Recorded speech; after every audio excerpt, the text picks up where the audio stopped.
미국 국방부가 주한미군 감축 옵션을 백악관에 제안했다는 미국 언론 보도가 있었는데요. 그 파장이 작지 않습니다.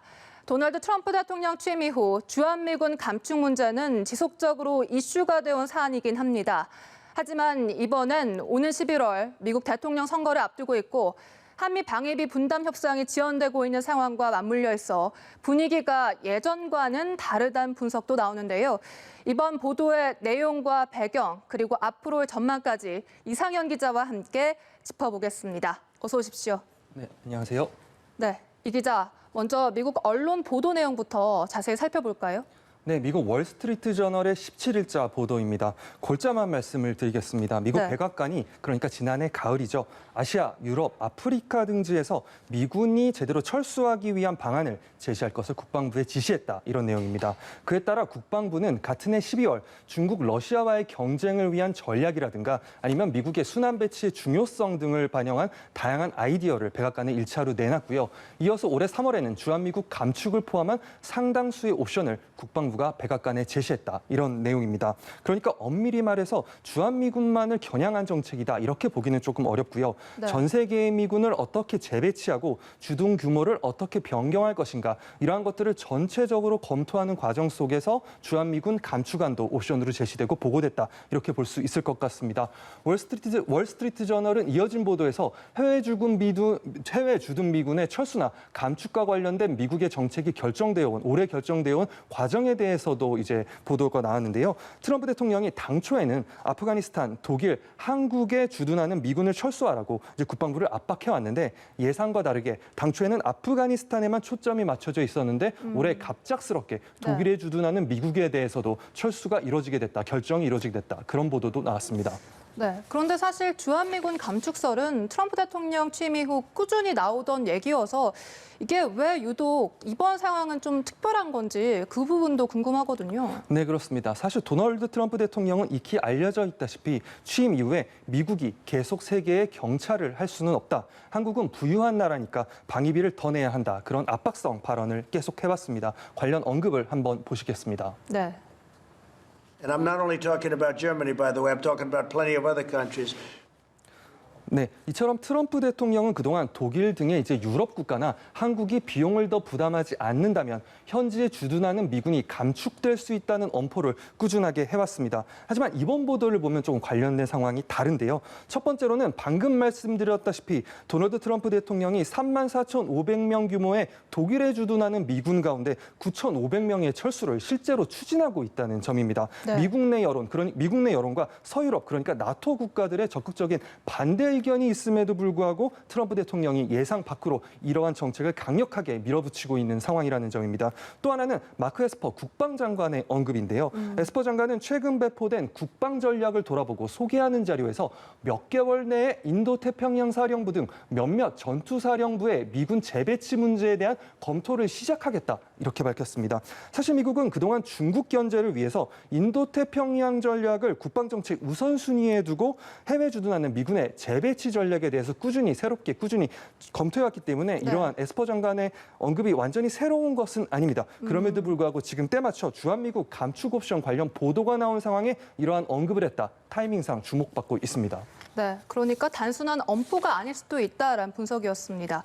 그렇다면 이렇게 언론의 보도가 나왔고 미국 당사자, 이 미국 당국의 반응과 우리나라의 반응도 궁금하거든요. 네. 어떻게 나오고 있습니까? 일단 미국 측의 입장은 전략적 모호성 이렇게 한마디로 정리할 수 있겠는데요. 네. 일단 미국 국방부는 언론의 추측 보도에는 일일이 언급하지 않겠다 이렇게 얘기를 했습니다. 그러면서도 일상적으로 전 세계의 대비 태세를 검토하고 있다 이런 입장을 내놨습니다. 그런데 이 입장에서 일상적이라는 표현이 조금 애매한 부분이고 미묘한 부분인데요. 네. 말하자면 아무것도 특별할 것이 없다. 이런 상황으로도 해석되는 반면에 어떤 가능성도 열려 있다. 이런 차원으로도 해석이 되기 때문입니다.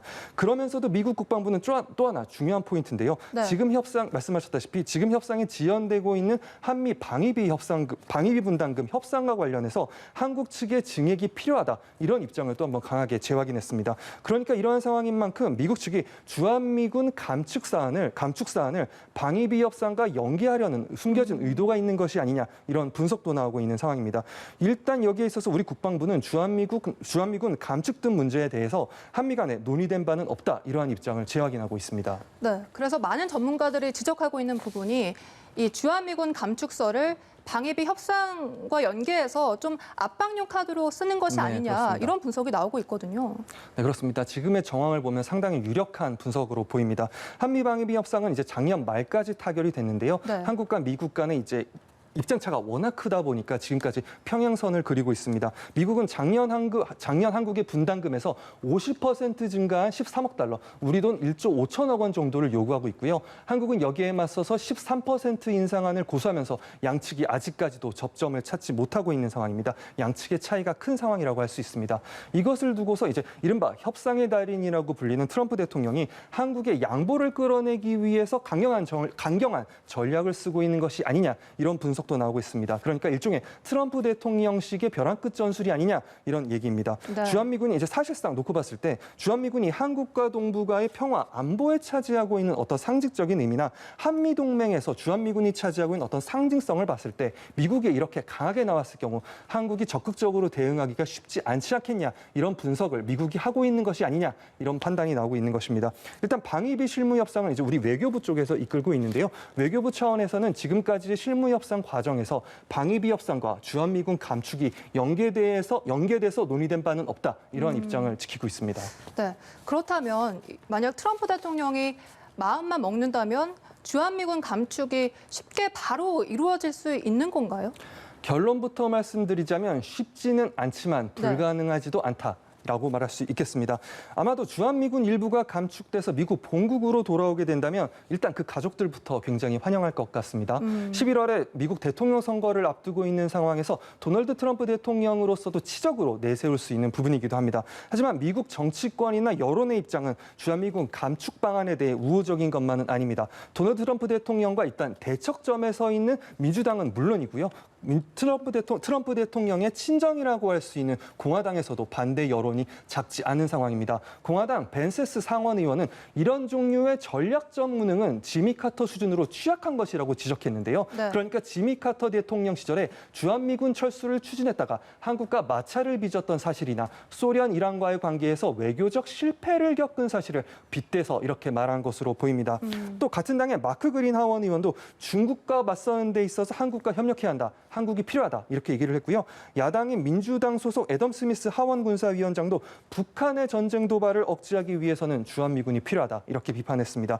또 미국의 한 이제 대학 부설 연구소가 미국의 일반인 1,000명을 대상으로 이제 설문조사를 했는데요. 네. 40% 이상의 답변자가 주한미군 철수를 반대한다 이렇게 답했고요. 찬성한다는 입장은 20%대에 머물렀습니다. 그리고 무엇보다도 아까도 말씀하셨지만 미국 의회가 통과시킨 국방수권법은 도널드 트럼프 대통령이 자의적으로 주한미군을 감축할 수 없도록 명문화시켜 놓고 있습니다. 그렇기 때문에 도널드 트럼프 대통령이 생각하는 것처럼 그렇게 쉽게 주한미군 감축이 이루어질 수 있는 상황은 분명히 아닙니다. 그럼에도 불구하고 트럼프 대통령이 대선을 앞둔 상황에서 이제 어떤 자신의 선거용 치적으로 내세우기 위해서 한미 방위비 협상을 강력하게 추진하는 과정에서 주한미군 감축이 현실화될 가능성을 배제할 수는 없습니다. 그리고 국방수권법 자체도 이제 줄일 수 없다 이렇게 명문화되어 있는 것은 사실이지만 이제 또 예외 조항이라는 게 있습니다. 트럼프 대통령이 여러 가지 근거를 만들거나 정말 필요하다라고 주장했을 경우에는 이것을 끝까지 막을 수는 없는 상황이기 때문에 여러 가지 방어 장치가 있음에도 불구하고 만약에 트럼프 대통령이 끝까지 추진한다면 이것을 막을 방법은 없는 것은 아니냐 그런 분석도 나오고 있습니다. 네. 그런데 이런 비용 문제를 떠나서요. 이 주한미군이 가지는 한미 동맹의 상징성이 워낙 커서 주한미군 감축설이 이렇게 제기가 계속된다면 오히려 한미 양국에도 안 좋은 것 아닌가요? 네, 그렇습니다. 돈 문제를 떠나서 그런 문제를 바라볼 필요가 있다고 생각이 되는데요. 일단 근본적으로 주한미군이 한미 동맹 관계에 갖는 상징성을 고려하면 감축 현실화는 물론이고요. 지금과 같은 상황 자체가 정치 외교적인 쓸데없는 비용을 만들어내는 것이 아니냐, 비용을 낳는 것이 아니냐 이런 비판적인 분석이 나오고 있습니다. 네. 또 북한과 비핵화 평화체제 협상 지금 난항을 겪고 있는 상황인데요. 그렇죠. 그런 상황에서 한미 동맹 관계가 만약 약화된다면 그러한 협상을 차후 추진하는 과정에 있어서도 결코 득될 것이 없다. 이런 지적도 나오고 있습니다. 사실 이런 측면은 단순히 한국만을 위한 것이 아니라 미국의 입장에서도 지금 중국과 북한과 상대해야 되는 상황 속에서 한미 관계가 좀 악화를 겪는 것은 득될 것이 없지 않느냐 이런 부분을 미국 조야에서도 분명히 판단하고 있기 때문에 이런 트럼프 대통령의 어떤 추진 방안에 대해서 비판적인 목소리가 미국 내부에서 나오는 것으로 보여지고요.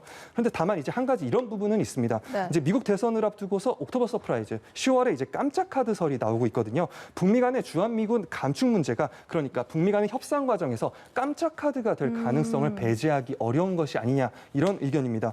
북한은 그동안 이제 북핵 협상과 3차 북미 정상회담을 추진하는 과정에서 계속해서 북한 체제에 대한 어떠한 이제 안보 위협 해소를 주장해 왔는데요. 네. 그러한 과정에서 트럼프 행정부가 3차 북미 정상회담 협상의 돌파구를 마련하는 차원에서 주한미국 감축 카드를 활용할 수 있어서 주한미국 이제 문제를 둘러싼 함수가 굉장히 복잡한 것이 아니냐 이러한 분석도 이어지고 있습니다. 네, 알겠습니다. 이상현 기자와 함께 주한미군 감축설 논란과 관련해 짚어봤습니다. 고맙습니다. 감사합니다.